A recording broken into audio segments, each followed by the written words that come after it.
Welcome to the Tim Booker Book Sharing channel. Like, subscribe, and hit the notification bell so you don't miss our updates.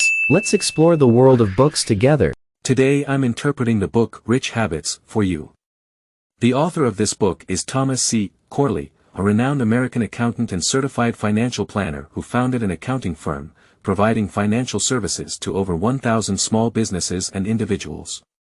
Due to his work involving interactions with wealthy individuals, Corley conducted an interesting 5-year study. He researched the daily habits of 177 wealthy individuals and 128 poor individuals. While the sample size may not be large, almost all of the 177 individuals were multimillionaires. Corley conducted a detailed investigation and found commonalities among the habits of wealthy people and poor people. However, the habits of these two groups are markedly different. The habits of wealthy individuals consistently lead to financial prosperity, while the habits of poor individuals result in ongoing scarcity and low energy levels. So, what defines a wealthy person? Why learn from wealthy people? Is having money truly remarkable? Although there are many things more important than money in this world, someone who accumulates substantial wealth likely has a deeper understanding in certain aspects or more experience in the pursuit of wealth, having navigated through various challenges. Whether you are passionate about making money or becoming a multimillionaire, there are noteworthy and learnable traits in wealthy individuals that can enhance your life. After reading this book, you might discover that true wealth goes beyond material possessions. It encompasses spiritual abundance, a positive life state, and harmonious relationships. Corley mentioned at the beginning of the book that he had an opportunity to write it when he provided financial consulting to an entrepreneur. Despite the entrepreneur's strong business acumen and a thriving company, he struggled to balance income and expenses. Corley spent several months analyzing the company's expenditures, production processes, labor rates, and industry comparison data but found no issues. It was only when he discovered the entrepreneur's terrible lifestyle habits, particularly extravagant spending on nightlife, that he understood the source of the severe financial pressure. If the entrepreneur continued these habits, no matter how well his company performed, he would not be able to resolve his financial issues, let alone become wealthy.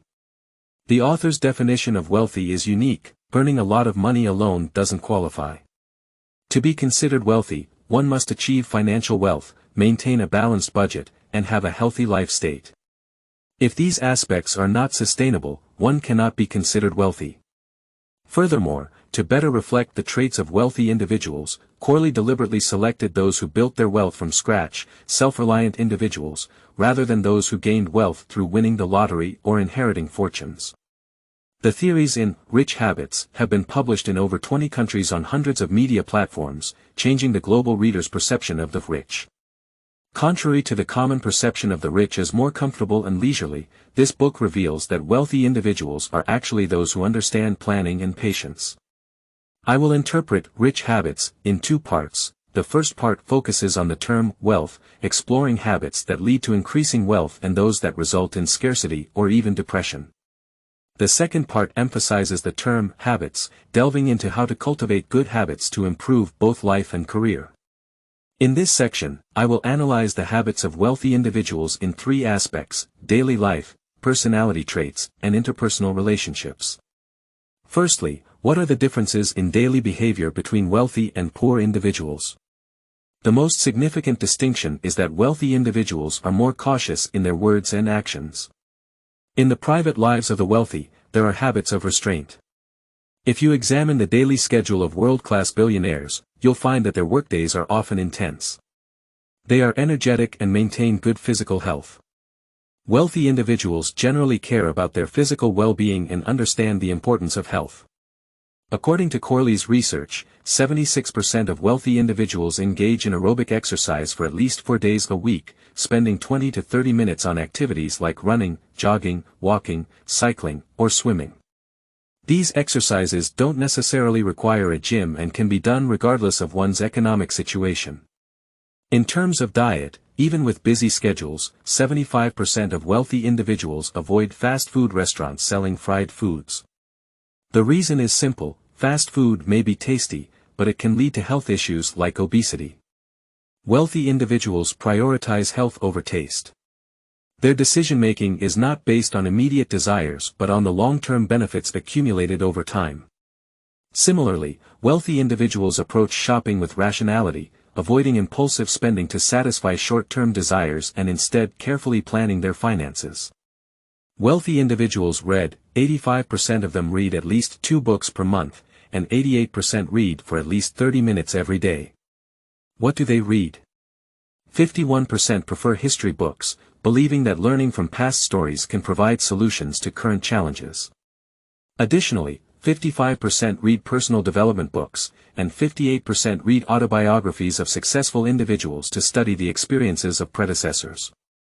The most popular books are professional learning materials. 79% of wealthy individuals directly read the most accurate and authoritative information instead of relying on hearsay or second-hand information. Secondly, let's talk about the personality traits of wealthy individuals. They hold specific beliefs, trusting in their abilities, passion, and decisions. Wealthy individuals can be eloquent or reserved, but they are often confident. According to Corley's survey, 90% of wealthy individuals don't believe in fate, they believe they control their own lives. 79% are confident in escaping poverty or moving from the middle class to wealth. This confidence is not arrogance but a trust in their abilities. 90% believe hard work is more important than high intelligence, trusting that diligence can overcome shortcomings. This confidence gives wealthy individuals a more optimistic mindset, with 54% believing optimism is a crucial factor for success. A remarkable 92% believe that persistence in pursuing one's passion can create good luck. They relentlessly pursue dreams and goals, spending an average of 12 years to achieve them. Wealthy individuals are decision makers. 91% make decisions for their businesses. They make decisions quickly, like generals, and fully accept the consequences of their choices. They don't procrastinate or overthink major decisions but act promptly and decisively. This trait might seem similar to that of gamblers, but the difference lies in the fact that wealthy individuals are not reckless. They make informed decisions based on careful consideration and possess strong professional competence and responsibility. Whether introverted or extroverted, wealthy individuals are passionate and enduring, with this passion being genuine and long-lasting, not fleeting impulsiveness. 82% persist in doing what they are interested in. Wealthy individuals set and pursue grand goals, with 55% spending at least a year dedicated to achieving a specific goal. They are clear on the priorities when pursuing their goals, avoiding activities unrelated to their objectives. They are not hesitant to say no to anything or anyone that may hinder the realization of their life dreams. Thirdly, let's look at the habits of wealthy individuals in interpersonal relationships. Wealthy individuals excel in communication and building stable, lasting relationships. Firstly, wealthy individuals speak cautiously. 94% avoid gossip. Most gossip is negative and has no benefit for interpersonal relationships. Spreading gossip involves passing judgments on others, leading to narrow-mindedness and negativity. Even if not gossip, wealthy individuals do not speak their minds completely. 94% do not express all their thoughts, understanding the importance of controlling negative emotions. 81% have developed the habit of controlling negative emotions. This self-control ensures that their communication serves their purposes and avoids conveying negative emotions. Secondly, wealthy individuals are attentive to friends. They remember to call and send birthday wishes. Up to 80% of multimillionaires take time out of their busy schedules to call and wish important people in their lives a happy birthday. Some of these individuals may not be very close, but a birthday call establishes a life support system for relationships. About 25% of those receiving birthday wishes may reciprocate. This reciprocal interaction helps relationships move beyond the stage of needing a life support system. Similarly, they call to congratulate on significant life events like the birth of a child or a promotion, forming strong emotional resonance and solidifying relationships.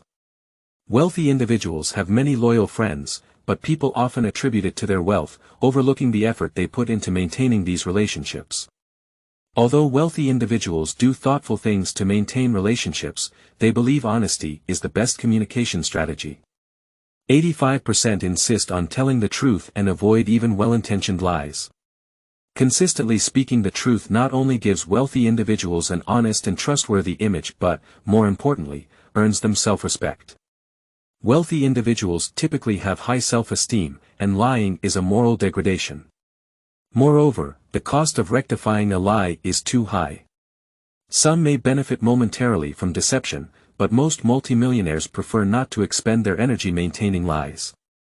Thirdly, in interpersonal relationships, wealthy individuals place great importance on building effective networks and consolidating these relationships. They cultivate connections. 86% befriend individuals who can help them achieve dreams and goals, associating with like-minded people. After setting a dream, being around those who support it is crucial. Charles Schwab, former president of Carnegie Steel Company, said that when praised, a person performs better and works harder than when criticized, creating a positive cycle. Of course, the author does not suggest rejecting critical opinions but emphasizes the need for individuals who provide clear and constructive advice, true supporters. These supporters may be successful mentors who know what they are talking about. The goal is aligned with their past efforts, and their insights are valuable. The weight of advice does not depend on the age of the speaker but on their achievements in a specific field. To achieve dreams, it's essential to surround oneself with supporters willing to provide genuine help.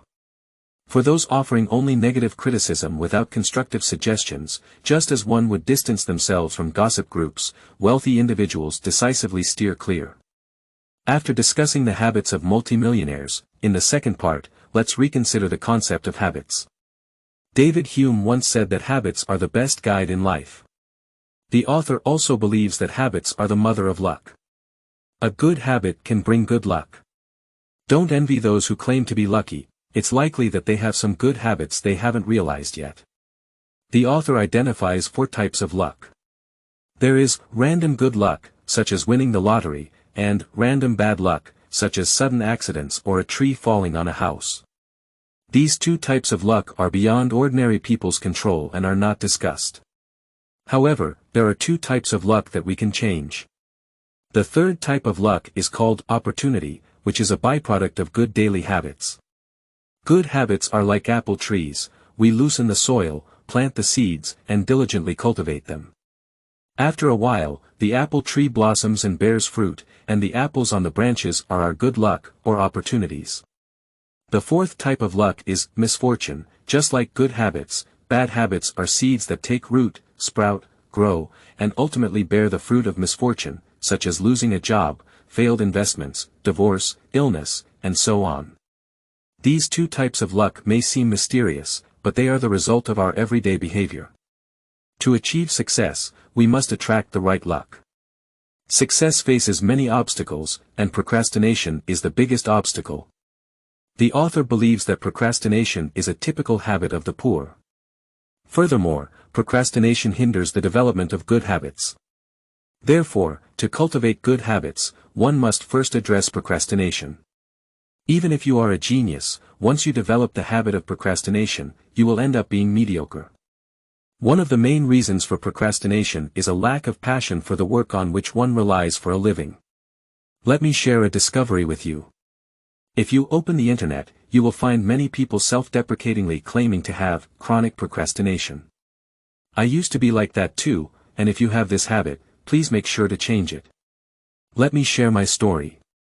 In college, I always procrastinated on assignments, and sometimes I would even write them on the day they were due.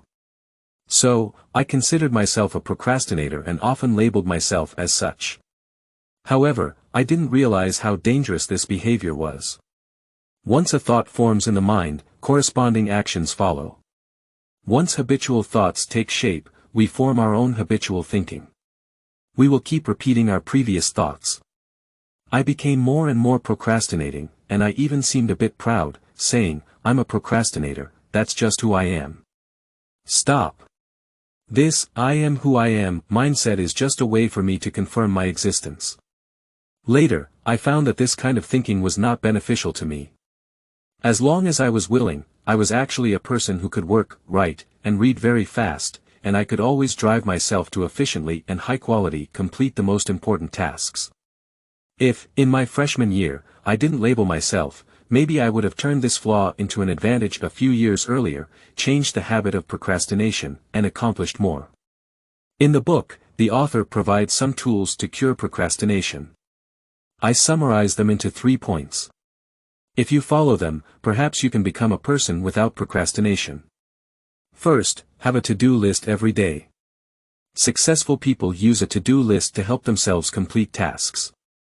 Daily to-do lists are divided into 2 types. One is ordinary to-do items, such as daily chores, going to the bank, and meeting clients. The other type is goal-oriented to-do items. These tasks are the tasks that must be done every day, such as reading every day and running every day. In other words, these are the habits you want to cultivate. They are derived from your long-term goals. For example, if you want to learn a language within the year, you can set a task to memorize a short article every day. If you want to become the sales champion in your team this year, you can set a task to make 10 sales calls a day. In addition, you should also set 5 things that must be done every day. These are the small things that, as long as you stick to them every day, can achieve a certain goal. Second, set yourself a deadline.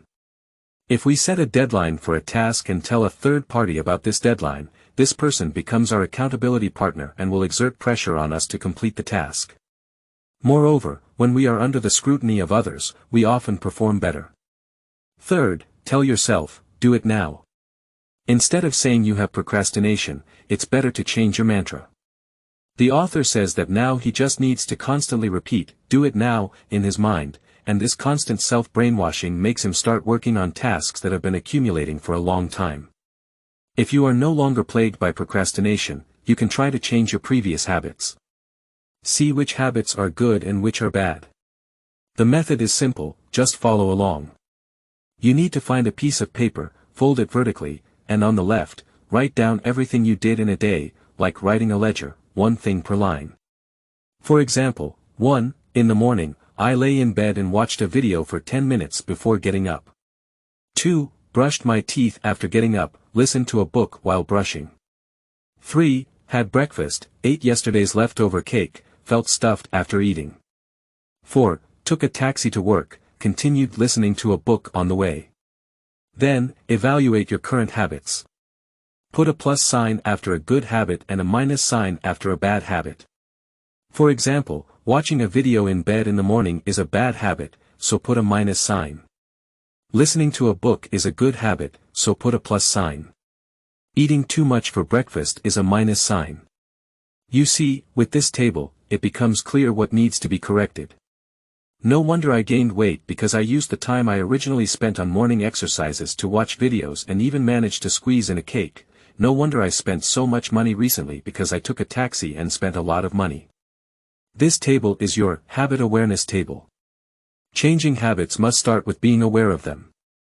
This step aims to make us aware of the existence of bad habits. We know which habits are holding us back, so we can improve our lives in a targeted way. However, most people completely ignore this step and jump directly to the step of adding new habits. Many people write down their wishes every new year and then write down the same wishes the next year. This is because they have no concept of their existing habits and cannot cultivate new habits. Only by understanding existing habits and being aware of their impact can we cultivate new habits. Next, you can write down on the right side of this piece of paper the new habits you want to cultivate.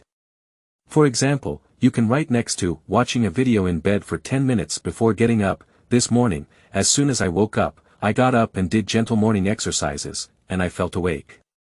Right next to, breakfast, today's breakfast is balanced in nutrition. I drank warm milk and felt comfortable after eating. The next day, whenever you are about to repeat the bad habits of the previous day, just look at the new habits on the right side of the table and immediately follow them. Every day, the cumulative changes may not be noticeable, but at some point, they will evolve into a successful avalanche, and we will unconsciously gain a healthier body and better work as a reward. The essence of this book is summarized here for you. In the first part, I provided a detailed analysis of the habits of the wealthy from 3 aspects: daily life, personality traits, and interpersonal relationships. In general, the rich are more cautious in speech and action, they tend to be more confident and passionate, they place a greater emphasis on cultivating good interpersonal relationships and exhibit stronger emotional control. In the second part, we re-examined the relationship between habits and luck. We explored the cure for the greatest enemy of good habits, procrastination. Through the tool of the habit awareness table, we can carefully examine our daily habits, thereby breaking bad habits and cultivating good ones. Finally, I'd like to share with you a checklist that summarizes the key points of the entire book. It is also the author's encapsulation of the habits of 177 multimillionaires. Let's call this checklist the Wealthy Habits Commitment because each statement begins with I. It is suitable for you to keep, read, and even share with those you care about. Not for anything else, but for the positive spiritual strength in these 10 commitments, which is worth repeatedly savoring. I believe you will feel that the word wealth is not just used to describe material wealth. Wealth is also a richness and happiness in the spiritual world. The wealthy habits provided by the author are, in fact, practical methods for achieving material wealth, spiritual abundance, and rich interpersonal relationships. Here are the 10 commitments of wealthy habits. 1. That I will cultivate my daily good habits and stick to them every day. 2. That I will set daily, monthly, yearly, and long-term goals and wholeheartedly pursue them. 3. That every day, I will enhance my self-worth. 4. That every day, I will pay attention to my physical health. 5. That every day, I will establish and maintain sustainable interpersonal relationships. 6. That every day, I will live in moderation. 7. That I will tell myself, do it now, and complete daily tasks on time. 8. That I will live with a wealth mindset. 9. That after receiving my salary each time, I will save 10%. 10. That every day, I will control my thoughts and emotions. That concludes the essence of this book. Please subscribe to the Tim Booker channel, like, and share this valuable knowledge with your friends. Let's combine wisdom and practice, achieve our financial goals, and create a better future together. Thank you, everyone, goodbye.